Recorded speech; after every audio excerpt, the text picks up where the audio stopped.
ndokabhirija hani muri kuona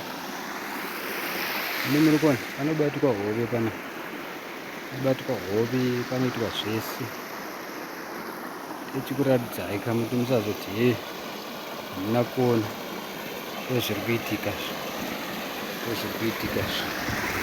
ndemvura. This is what happens here.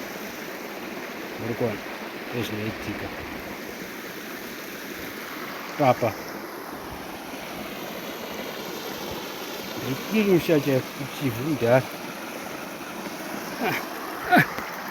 bhiriji aya pabhiriji pana but hapana zvakaitwa.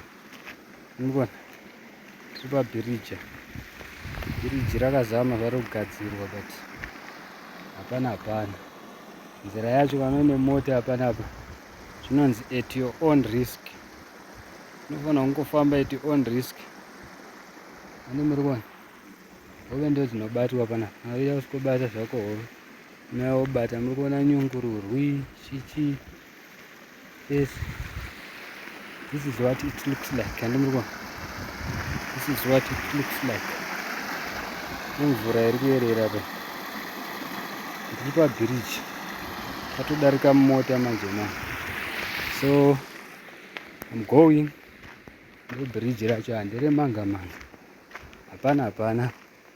So you must know kuti kana uchiuya nemota yako nzira dzacho mawani asvika kunyepera kuti kutodarika zvanga kubva